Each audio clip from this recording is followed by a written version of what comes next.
c'est les deux grands termes? Entrepreneur, moi c'est un petit peu délicat, pour mon cas en tout cas. Moi ici j'ai un visa de retraité, D'accord. donc officiellement je ne travaille pas. La villa est à moi, mais le business est au nom d'un de mes amis qui est indonésien, qui habite à Jakarta. Ok. Donc c'est lui le responsable du business et c'est mon staff qui travaille avec mon manager qui est là pour jouer. Moi je suis juste là, discuter un peu avec les gens, c'est tout. D'accord, ok. Donc, Et officiellement je ne travaille pas. Si, on peut, il y a des possibilités. Alors, soit il faut trouver une société indonésienne qui va faire une demande de visa working pour vous, d'accord. voilà. Soit vous créez vous-même votre société, ça peut être une société en Indonésie bien sûr, mais D'accord. ça peut être une société à capitaux étrangers, donc ça peut être tous les deux. C'est Ouais. Régis et Ryan. Ryan, pardon. Oui, Thibaut. on s'est pas présenté. Ryan Ryan et et Thibaut. Thibaut. Voilà. Bon, tous les deux, vous montez une société qui s'appelle les étudiants à Bali. Ouais. Voilà. Et après, c'est votre société qui achète le bien que vous voulez exploiter. Ça peut être un hôtel, ça peut être une villa, ça peut être un magasin de souvenirs, n'importe quoi. Ouais. Et votre société vous fait une demande de visa de travail. D'accord. Voilà, vous avez un visa de travail, ça se renouvelle tous les ans, mais vous êtes en toute légalité pour pouvoir travailler. C'est un visa qui est payant, qui coûte 1200 dollars par an, mais donc 100 dollars par mois quoi, à peu près. Ouais. Mais la première année, pour pouvoir valider ce visa, il faut que vous sortiez d'Indonésie, vous allez donc dans un autre pays, ça peut être Singapour, c'est le plus proche, pour que l'ambassade indonésienne à Singapour valide avec un tampon. Et après, vous revenez sur Bali et l'immigration fait le process pour que vous ayez votre visa de travail. D'accord. Donc le premier visa coûte un peu plus cher parce qu'il faut forcément voilà, arriver avec déjà des papiers d'une ambassade indonésienne, avec des tampons, avec tout un tas de trucs. Et après, le process se fait ici avec l'immigration. Donc la première année, ça coûte un peu plus cher. Autour de, je dirais autour des 2000 euros, 2500 euros. Tout dépend si vous êtes déjà à Bali et que vous êtes obligé de sortir pour revenir avec ce papier tamponné par une ambassade, ou si vous arrivez directement de France par exemple, et que vous avez fait directement les formalités en France avant de venir ici. Donc la première année, c'est vraiment une question, on va dire, administrative. C'est une question administrative. Après, c'est juste un renouvellement classique. Et bon, ça passe par l'immigration toujours, bien sûr. Et puis là, c'est toujours payant, bien évidemment, rien n'est gratuit. Et puis vous obtenez votre visa de travail. D'accord. Mais il y a des professions qui sont interdites. Oui. Voilà. Par exemple, si je prends un cas qui est classique, si vous venez en Indonésie pour faire un stage de yoga, vous obtenez un diplôme de prof de yoga en Indonésie, vous n'avez pas le droit d'exercer la profession de professeur de yoga en Indonésie. Votre diplôme sera reconnu partout, mais en Indonésie, vous n'avez pas le droit. C'est réservé aux Indonésiens. D'accord. Ouais. Il y a quand même, je ne sais pas si on peut appeler ça un protectionnisme, mais quand même on va... Oui, un petit peu, mais en fait, ce qui serait autorisé, en fait, c'est soit une profession spécialisée, vous êtes chef de cuisine français, vous pouvez travailler dans un restaurant en tant que chef de cuisine, mais en aucun cas vous allez pouvoir être serveur dans un restaurant. C'est l'Indonésien qui va le faire. Voilà. Après, si vous montez une boîte, je ne sais pas, par exemple, une boîte de climatisation, par exemple, vous pouvez être le directeur de votre société, mais vous devez former votre personnel pour que ce soit votre personnel indonésien qui fasse les installations et l'entretien des systèmes de climatisation. Ce n'est pas vous qui allez monter à l'échelle pour aller régler. C'est carrément interdit. C'est interdit. D'accord. Vous êtes directeur, vous avez un emploi de directeur. D'accord. Très bien. Ici, en tant que directeur de l'hôtel, je n'ai pas le droit de faire un café à des clients. C'est pas mon rôle. En soi, dans les règles. Je suis directeur, je fais directeur, pas plus. D'accord. C'est bien encadré. Quand même, on distingue bien la fonction, on va dire, managériale de la fonction des salariés. Chacun a son poste, mais un emploi manuel pour un expat, à part vraiment quelque chose de particulier, comme je disais tout à l'heure, chef de cuisine, non, vous n'avez pas le droit. Vous ne pouvez pas faire électricien ici, par exemple. Parce que vous pouvez former votre staff, leur expliquer comment faire, et c'est eux qui le font, c'est pas vous. D'accord.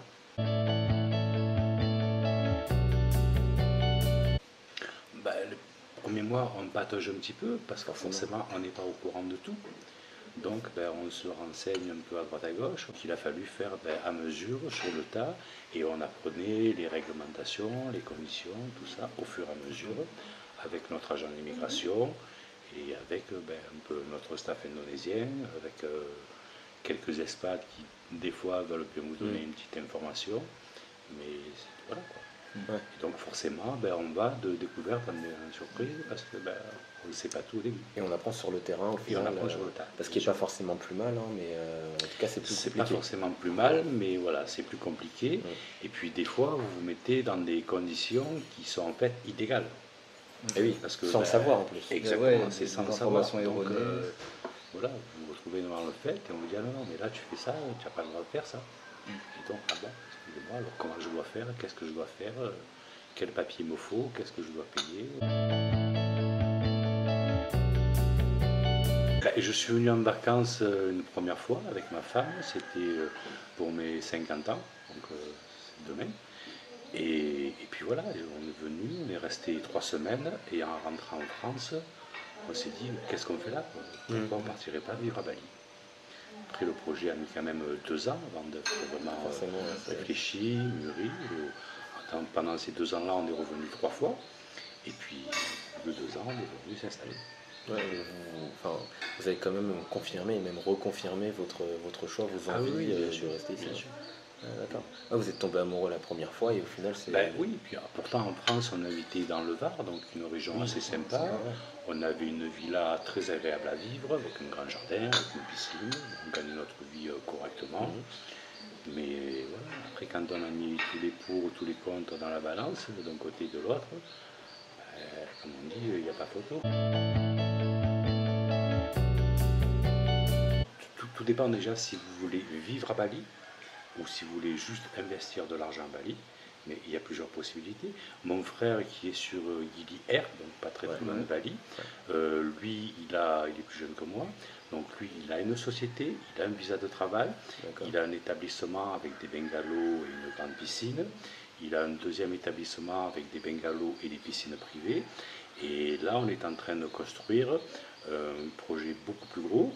On a fait appel à des investisseurs de toute nationalité. Donc les investisseurs, en fait, sont investisseurs dans cette société. Et ils auront leur part de bénéfice par rapport à leur investissement.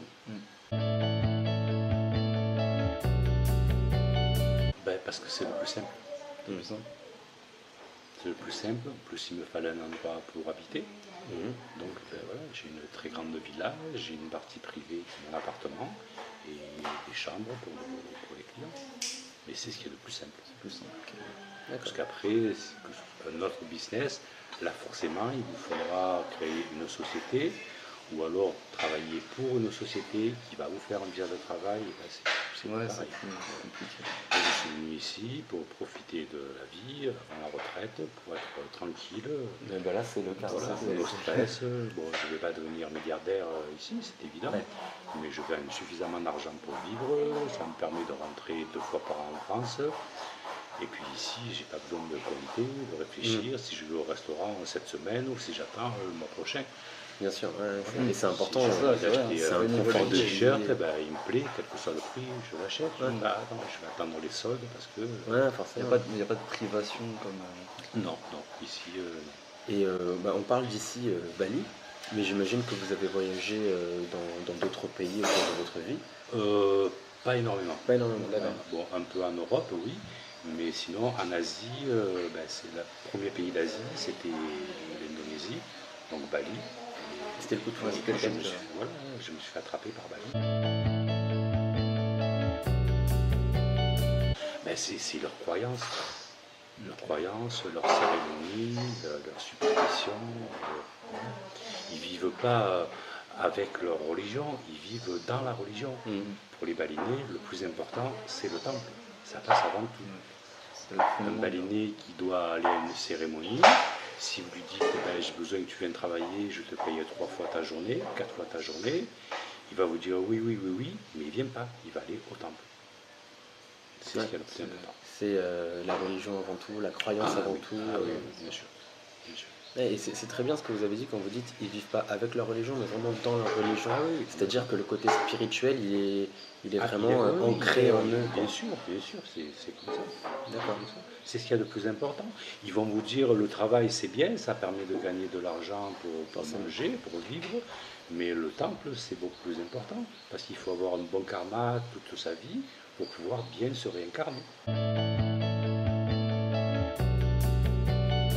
Pour l'organisation, peut-être un peu, puisque j'étais commercial en France, donc pour organiser, pour des plannings, pour tout ça, oui, un peu. Ça a aidé aussi un petit peu pour le contact avec la clientèle, puisque j'étais commercial, donc voilà, il y a l'approche avec les clients, il y a la relation client. Il faut toujours avoir du tact et de la diplomatie, il faut toujours. Voilà. Mais bon, je me force pas pour ça, quoi. Je suis comme je suis. Et puis voilà, et j'ai pas...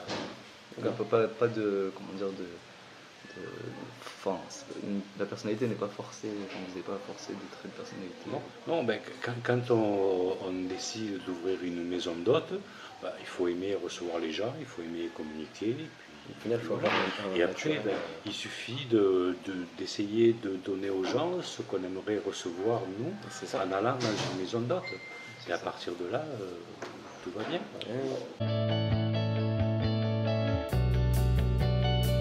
Souvent, ici j'ai des clients, on discute avec eux, ils me disent bon ben on va partir faire des visites avec un chauffeur et on rentre à la maison vers telle heure.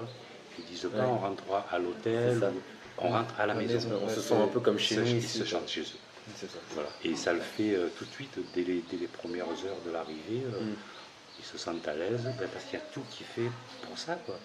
La maison est très agréable, la vue est sympa, le staff est adorable. Et puis on est pas cadré ils se sentent bien. C'est pas un coin hyper touristique, quoi. C'est vraiment. Non. On est un petit peu éloigné d'Ubud, mais en étant proche en même temps. Et on est dans un vrai village balinais, avec la culture balinaise, avec tout ce que ça comporte. Voilà. Et quand les gens veulent aller sur Ubud, ben, on a une navette gratuite qui les emmène. Et puis ils nous disent à quelle heure on va les récupérer, puis on va les récupérer. Voilà.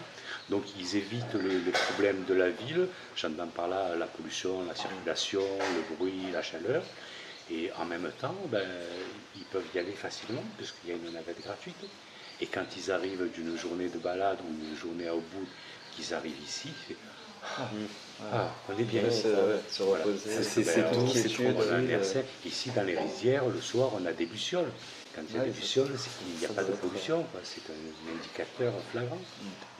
Au bout des lucioles, il n'y en a pas beaucoup. Non, forcément. Non, c'est vrai que c'est. Donc on se sent bien ici, il ne fait pas trop chaud par rapport au Ubud. Et oui, ici on est vraiment bien.